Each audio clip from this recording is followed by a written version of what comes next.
Good morning, children. Welcome back after a short break. എല്ലാവരും എക്സാമൊക്കെ നന്നായിട്ട് അപ്പിയർ ചെയ്തു എന്ന് കരുതുന്നു. എല്ലാവർക്കും നല്ല റിസൾട്ട് കിട്ടാനായിട്ട് പ്രാർത്ഥിക്കുന്നു. നമുക്കിന്ന് സെക്കൻഡ് മോഡ്യൂളാണ് നമ്മൾ പഠിച്ചുകൊണ്ടിരിക്കുന്നത്. നിങ്ങൾക്കെല്ലാം ഒന്ന് ഓർമ്മ കാണുമെന്ന് വിചാരിക്കുന്നു. നമ്മൾ സിസ്റ്റം ഓഫ് ഫോഴ്സസ് ആണ് പറഞ്ഞുകൊണ്ടിരുന്നത്. അതിനകത്ത് നമ്മൾ ബ്രേക്കിന് തൊട്ട് മുമ്പായിട്ട് പഠിച്ചത് വെഡ്ജ് ഫ്രിക്ഷനും ലാഡർ ഫ്രിക്ഷനും ആയിരുന്നു. അതായത് ഒരു ലാഡർ ഒരു വാളിലേക്ക് ലീൻ ചെയ്ത് നിൽക്കുവാണെങ്കിൽ അതിനകത്ത് വരുന്ന frictional forces and other forces എങ്ങനെ കാൽക്കുലേറ്റ് ചെയ്യുമെന്ന്. അതുപോലെ തന്നെ വെഡ്ജ് എന്ന് പറഞ്ഞാൽ എന്തായിരുന്നു? വെഡ്ജ് എന്ന് പറഞ്ഞാൽ ഒരു ഹെവി എക്യുപ്മെൻറ്റിനെ, ഒരു ഹെവി വെയ്റ്റിനെ മൂവ് ചെയ്യാനായിട്ട് നമ്മൾ യൂസ് ചെയ്യുന്ന സാധനമാണ് വെഡ്ജ് എന്ന് പറയുന്നത്. അപ്പോൾ ആ വെഡ്ജ് ആക്ട് ചെയ്യുമ്പോൾ സംഭവിക്കുന്ന ഫോഴ്സസ് എന്തൊക്കെയാണ്, അതിൻ്റെ മൂവ്മെൻറ്റ്സ് എങ്ങോട്ടൊക്കെയാണ് എന്നൊക്കെയാണ് നമ്മൾ കഴിഞ്ഞ ക്ലാസ്സുകളിൽ പഠിച്ചത്. ഇന്ന് നമ്മൾ ബ്രേക്ക് കഴിഞ്ഞ് വന്നതായതുകൊണ്ട് തന്നെ ഒരു ചെറിയ ടോപ്പിക്ക് എടുക്കാം, ഒന്ന് തുടങ്ങി വയ്ക്കാനായിട്ട്. അടുത്ത ആഴ്ച തൊട്ട് നമുക്ക് നന്നായിട്ട് ക്ലാസ് കൊണ്ടുപോകാം. അപ്പോൾ ഇന്ന് നമ്മൾ പഠിക്കാൻ പോകുന്ന numerical problems on parallel coplanar forces. അപ്പോൾ പാരലൽ ഫോഴ്സ് എന്താണെന്ന് നിങ്ങൾക്കറിയാം, കോപ്ലാനർ ഫോഴ്സും എന്താണെന്ന് അറിയാം. കോപ്ലാനർ ഫോഴ്സ് എന്ന് പറഞ്ഞാൽ എന്താണ്? ഒരേ പ്ലെയിനിൽ ആക്ട് ചെയ്യുന്ന പാരലൽ ആയിട്ടുള്ള ഫോഴ്സസ്. അതിൻ്റെ റിസൾട്ടൻറ്റും എങ്ങനെ, അതിൻ്റെ ലൊക്കേഷനും എങ്ങനെ കണ്ടുപിടിക്കാമെന്നാണ് നമ്മൾ ഇന്ന് പഠിക്കാൻ പോകുന്നത്. അപ്പോൾ ന്യൂമറിക്കൽ പ്രോബ്ലംസിലേക്ക് കടക്കുന്നതിന് മുമ്പായിട്ട് നമുക്ക് എന്താണ് ഈ ഫോഴ്സസ് എന്ന്, എങ്ങനെയാണ് ഈ റിസൾട്ടൻറ്റ് കണ്ടുപിടിക്കുന്നതെന്ന് നമുക്കൊന്ന് പറയാം.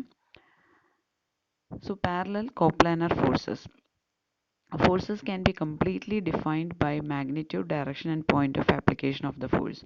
അപ്പോൾ ഒരു ഫോഴ്സിനെ നമുക്ക് പൂർണ്ണമായിട്ട് ഡിഫൈൻ ചെയ്യണമെങ്കിൽ അതിൻ്റെ മാഗ്നിറ്റ്യൂഡ് എത്രയാണെന്ന് പറയണം, അത് ഏത് ഡയറക്ഷനിൽ ആക്ട് ചെയ്യുന്നു എന്ന് പറയണം, ഏത് പോയിന്റിൽ ആക്ട് ചെയ്യുന്നു എന്നും പറയണം.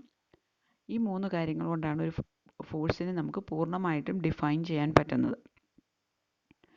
In a parallel coplanar force system the resultant can be found by resolving the forces. നമ്മൾ ഫോഴ്സ് റിസോൾവ് ചെയ്യാൻ നേരത്തെ പഠിച്ചിട്ടുണ്ട്. അപ്പോൾ പാരലൽ കോപ്ലാനർ ഫോഴ്സ് സിസ്റ്റത്തിൽ നമുക്ക് റിസൾട്ടൻറ്റ് കണ്ടുപിടിക്കേണ്ടത് ഫോഴ്സിനെ റിസോൾവ് ചെയ്ത് തന്നെയാണ്. But the point of application of the resultant force cannot be obtained by resolving the forces. പക്ഷേ ഈ ഫോഴ്സിൻ്റെ റിസൾട്ടൻറ്റ് എവിടെ ആക്ട് ചെയ്യുന്നു എന്ന് കണ്ടുപിടിക്കാൻ നമുക്ക് ഈ ഫോഴ്സ് റിസോൾവ് ചെയ്ത് കണ്ടുപിടിക്കാൻ പറ്റില്ല. പിന്നെ അതെങ്ങനെയാണ് കണ്ടുപിടിക്കുന്നത്? To find out the point of application of the resultant of non-concurrent forces, Varignon's principle is used.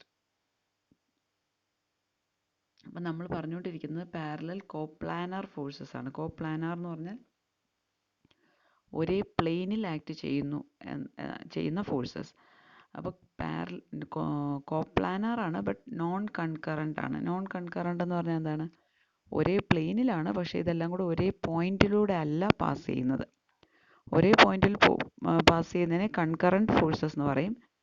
ഒരേ പോയിന്റ് അല്ല എങ്കിൽ അതിനെ നോൺ കൺകറൻറ്റ് ഫോഴ്സസ് എന്ന് പറയും. ഒരേ പോയിന്റിലായിരുന്നെങ്കിൽ ആ സെയിം പോയിന്റിൽ തന്നെ ആയിരിക്കും റിസൾട്ടൻറ്റും ആക്ട് ചെയ്യുന്നത്. പക്ഷേ ഇവിടെ ഒരേ പ്ലെയിനിലാണ്, പക്ഷേ ഡിഫറെൻറ്റ് ഫോഴ്സസ് പോയിൻറ്റ്സിലാണ് ഈ ഫോഴ്സസ് ആക്ട് ചെയ്യുന്നത്. അതുകൊണ്ട് തന്നെ അതിൻ്റെ റിസൾട്ടൻറ്റും വേറെ ഏതെങ്കിലും ഒരു പോയിന്റിലായിരിക്കും ഇരിക്കുന്നത്. ആ ലൊക്കേഷനാണ് നമുക്ക് കണ്ടുപിടിക്കേണ്ടത്.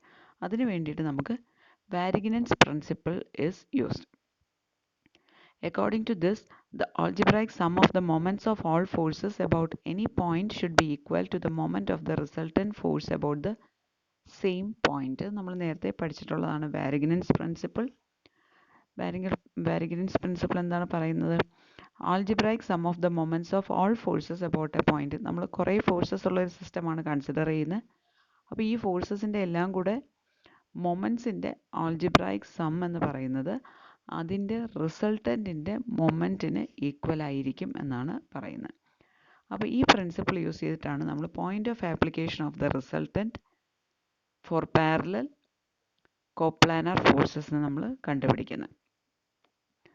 അപ്പോൾ for parallel coplanar forces, resolution of forces is found using resolution of forces is used for finding out the magnitude and direction of the resultant, whereas Varignon's principle is used for locating the point of application of the resultant.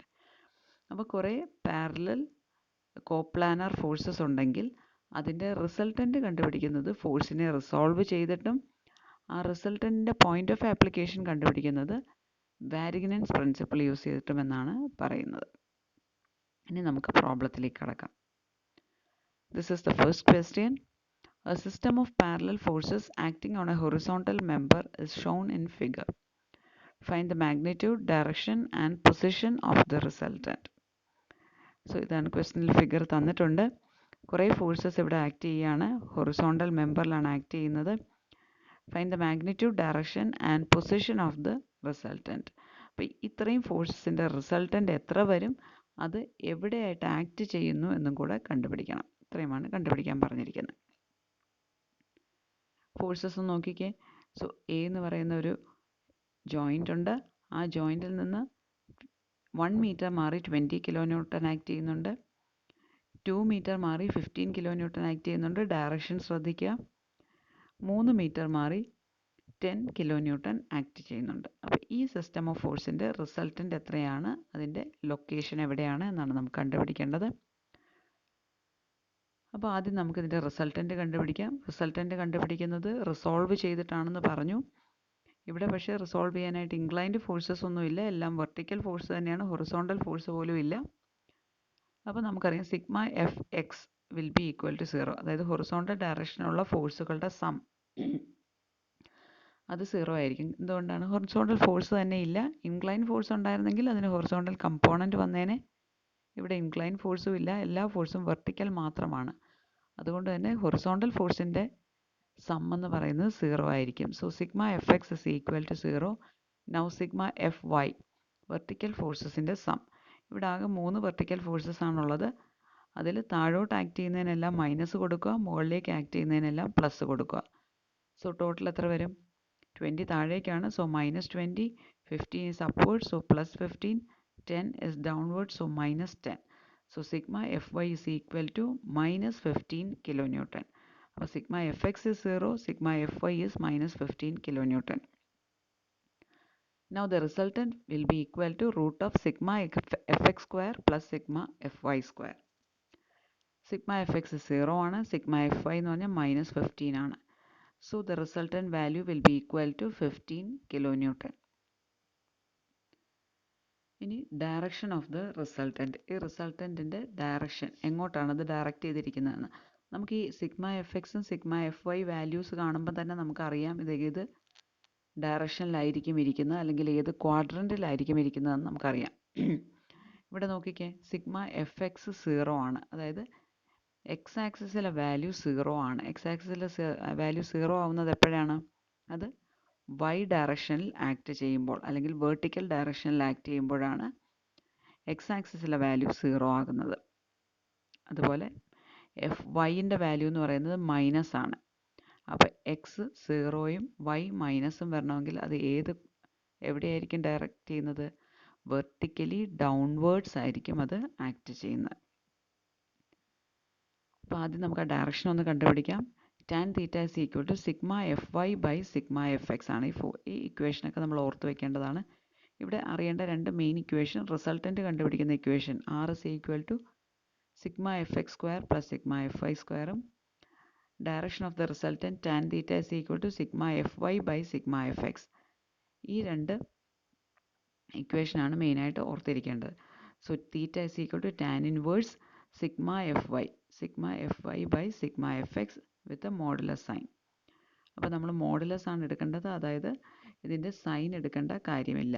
So modulus of sigma F Y by sigma F x. F y നമുക്കറിയാം 15 ആണ്. Modulus of sigma F I എന്ന് പറയുന്നത് 15 ആണ്. Sigma F X എന്ന് പറയുന്നത് 0 ആണ്. So ഡിനോമിനേറ്ററിൽ 0 വന്നതുകൊണ്ട് തന്നെ ഇത് ടാൻ ഇൻവേഴ്സ് ഇൻഫിനിറ്റി ആണ്. Tan inverse infinity is 90 degree. അപ്പോൾ ഇവിടെ വെർട്ടിക്കൽ ഫോഴ്സസ് മാത്രമേ അവിടെ പ്രസൻ്റ് ആയിട്ടുള്ളൂ ക്വസ്റ്റ്യനിൽ. അതുകൊണ്ട് തന്നെ റിസൾട്ടൻറ്റും വെർട്ടിക്കൽ ഡയറക്ഷനിൽ തന്നെ ആയിരിക്കും. പിന്നെ ഇവിടെ -Fy വന്നതുകൊണ്ട് തന്നെ അത് ഡൗൺവേർഡ് ഡയറക്ഷനിലായിരിക്കുമെന്ന് നമുക്ക് മനസ്സിലാക്കാം. As only vertical forces are present and sigma Fy is equal to -15 kilonewton, the resultant will be vertical and acting in the downward direction. Okay, അപ്പോൾ ഇത്രയുമാണ് നമുക്ക് ആദ്യമായി കണ്ടുപിടിക്കാനുള്ളത്. റിസൾട്ടൻറ്റിൻ്റെ വാല്യൂ എത്രയാണെന്നും റിസൾട്ടൻറ്റിൻ്റെ ഡയറക്ഷൻ എത്രയാണെന്നും. അപ്പം നമ്മൾ മാഗ്നിറ്റ്യൂഡും ഡയറക്ഷനും കണ്ടുപിടിച്ച് കഴിഞ്ഞു. ഇനി എന്താ കണ്ടുപിടിക്കേണ്ടത്? ഇനി ലൊക്കേഷൻ ഓഫ് ദ റിസൾട്ടൻറ്റും കൂടെ കണ്ടുപിടിക്കണം. ലൊക്കേഷൻ ഓഫ് ദ റിസൾട്ടൻറ്റ് കണ്ടുപിടിക്കാനായിട്ട് let us assume that the resultant acts at a distance of x meter from A. എയിൽ നിന്ന് എക്സ് മീറ്റർ മാറിയാണ്, ഇവിടെ എക്സ് മാർക്ക് ചെയ്തിട്ടുണ്ട്, എക്സ് മീറ്റർ മാറിയാണ് ആ റിസൾട്ടൻ്റ് ആക്ട് ചെയ്യുന്നതെന്ന് നമ്മളങ്ങ് അസ്യൂം ചെയ്യുന്നു. ഇനി നമുക്ക് ആ എക്സിൻ്റെ വാല്യൂം കൂടെ കണ്ടുപിടിച്ച് കഴിഞ്ഞാൽ എവിടെയാണ് ഈ റിസൾട്ടൻ്റ് എക്സാക്ട്ലി ആക്ട് ചെയ്യുന്നത് എന്ന് മനസ്സിലാകും. അപ്പോൾ നമ്മൾ പറഞ്ഞു ലൊക്കേഷൻ ഓഫ് ദ റിസൾട്ടൻ്റ് കണ്ടുപിടിക്കാനായിട്ട് നമ്മൾ യൂസ് ചെയ്യുന്നത് വാരിഗ്നൻസ് പ്രിൻസിപ്പിൾ ആണെന്ന് പറഞ്ഞു. വാരിഗ്നൻസ് പ്രിൻസിപ്പിൾ എന്താണ്? Moment of the resultant about a point will be equal to the sum of the moments of the component forces about the same point. Okay, അപ്പോൾ ഇവിടെ ഇതാണ് force system. Force സിസ്റ്റത്തിൽ 3 vertical forces അവിടെ act ചെയ്യുന്നുണ്ട്. അതുകൂടാതെ ഈ 15 kilo newton എന്ന് പറയുന്നത് ഇപ്പോൾ നമ്മൾ കണ്ടുപിടിച്ച റിസൾട്ടൻ്റ് ആണ്. അപ്പോൾ ഈ 3 ഫോഴ്സസിൻ്റെയും റിസൾട്ടൻ്റ് എന്ന് പറയുന്നത് 15 kilo newton acting in the downward direction and it is vertical. നമ്മൾ അസ്യൂം ചെയ്യുന്നു it is acting at a distance x from A. Now taking moments, moment of the resultant about A is equal to the sum of the moments of the component forces about A. Resultant 15 ആണ്, അതിൻ്റെ moment about A എത്ര വരും? ഇത് create ചെയ്യുന്ന ഒരു clock vice moment ആണ്, അതുകൊണ്ട് തന്നെ plus 15 into X. So left side of the equation is 15 into X is equal to, ഇനി right side of the equation എന്ന് പറഞ്ഞാൽ sum of the moments of the component forces about the same point. അപ്പോൾ 20 into ഇവിടെ എയിൽ നിന്നുള്ള distance 1 metre ആണ്. So 20 into 1, അത് clockwise moment ആണ്. So plus 20 into 1. ഇനി 15 നോക്കിക്കുക, അപ്വേർഡ് ഡയറക്ഷനിലാണ് ആക്ട് ചെയ്യുന്നത്. അത് ആക്ട് ചെയ്യുന്നത് എയിൽ നിന്ന് 2 മീറ്റർ മാറിയാണ് ആക്ട് ചെയ്യുന്നത്. അത് ക്രിയേറ്റ് ചെയ്യുന്ന ഒരു ആൻറ്റി ക്ലോക്ക് വൈസ് മൊമെൻറ്റും ആണ്. So minus 15 into 2. ഇനി 10 കിലോ ന്യൂട്ടൺ എടുക്കുവാണെങ്കിൽ അത് ആക്ട് ചെയ്യുന്ന 3 മീറ്റർ മാറിയാണ്, ഡൗൺവേർഡ് ഡയറക്ഷനാണ്. അത് ക്രിയേറ്റ് ചെയ്യുന്ന ഒരു ക്ലോക്ക് വൈസ് മൊമെൻ്റ് ആണ്. So plus 10 into 3. ഇത്രയുമാണ് കമ്പോണൻറ്റ് ഫോഴ്സസ്. ഈ 15 എന്ന് പറയുന്ന റിസൾട്ടൻ്റ് ആണ്, അത് നമ്മൾ ലെഫ്റ്റ് ഹാൻഡ് സൈഡിൽ എടുത്തു. So this is the sum of the moments of the component forces. അപ്പോൾ ഇതിൽ നിന്ന് നമുക്ക് എക്സിൻ്റെ വാല്യൂ ഈസി ആയിട്ട് കണ്ടുപിടിക്കാം. X is equal to 1.33 metres. അപ്പോൾ ഈ ക്വസ്റ്റിനിൽ നമ്മൾ എന്തൊക്കെയാണ് കണ്ടുപിടിച്ചത്? ഇതായിരുന്നു നമ്മുടെ ഫോഴ്സ് സിസ്റ്റം. ഇവിടെ നമ്മളോട് കണ്ടുപിടിക്കാൻ പറഞ്ഞിരിക്കുന്നത് magnitude, direction and position of the resultant. Magnitude കണ്ടുപിടിക്കാനായിട്ട് നമ്മൾ സിഗ്മ എഫ് എക്സും സിഗ്മ എഫ് വൈയും എടുത്തിട്ട് resultant is equal to root of sigma F X square plus sigma F Y square എടുത്തു. ഡയറക്ഷൻ കണ്ടുപിടിക്കാനായിട്ട് tan theta is equal to modulus of sigma F Y by sigma F X or theta is equal to tan inverse modulus of sigma F Y by sigma F X ചെയ്തിട്ട് നമ്മൾ അതിൻ്റെ ഡയറക്ഷനും കണ്ടുപിടിച്ചു. ഇനി നമുക്ക് ആ resultant എവിടെ locate ചെയ്യുന്നു എന്ന് നമുക്ക് കണ്ടുപിടിക്കണം. അതിന് വേണ്ടിയിട്ട് നമ്മൾ റിസൾട്ടൻ്റ് ലൊക്കേറ്റ് ചെയ്യുന്നത് എക്സ് മീറ്റർ മാറിയാണെന്ന് അസ്യൂം ചെയ്തു. അതിനുശേഷം വാരിഗ്നൻസ് പ്രിൻസിപ്പിൾ അപ്ലൈ ചെയ്തു. വാരിഗ്നൻസ് പ്രിൻസിപ്പിൾ എന്താണ്? Moment of the resultant about a particular point will be equal to the sum of the moments of the component forces about the same point. അപ്പോൾ ഇവിടെ നമ്മൾ A ആണ് ആ point ആയിട്ട് എടുത്തത്. അപ്പോൾ റിസൾട്ടൻറ്റിൻ്റെ മൊമെൻറ്റ് അബൌട്ട് എ എന്ന് പറയുന്നത് കമ്പോണൻറ്റ് ഫോഴ്സസിൻ്റെ മൊമെൻറ്റ് അബൌട്ട് എക്ക് ഈക്വൽ ആയിരിക്കും. ആ പ്രിൻസിപ്പിൾ അപ്ലൈ ചെയ്ത് നമ്മൾ ഈ റിസൾട്ടൻറ്റിൻ്റെ ലൊക്കേഷനായ എക്സിൻ്റെ വാല്യൂ കണ്ടുപിടിച്ചു. അപ്പോൾ ഇതിൽ നിന്ന് നമുക്ക് മനസ്സിലായി റിസൾട്ടൻ്റ് ആക്ട് ചെയ്യുന്നത് എയിൽ നിന്ന് 15 കിലോ ന്യൂട്ടൺ എന്ന റിസൾട്ടൻ്റ് ആക്ട് ചെയ്യുന്നത് എയിൽ നിന്ന് 1.33 മീറ്റർ മാറിയാണ് എന്ന് മനസ്സിലായി. അങ്ങനെ നമ്മൾ ആ റിസൾട്ടൻറ്റിൻ്റെ ലൊക്കേഷനും കണ്ടുപിടിച്ചു.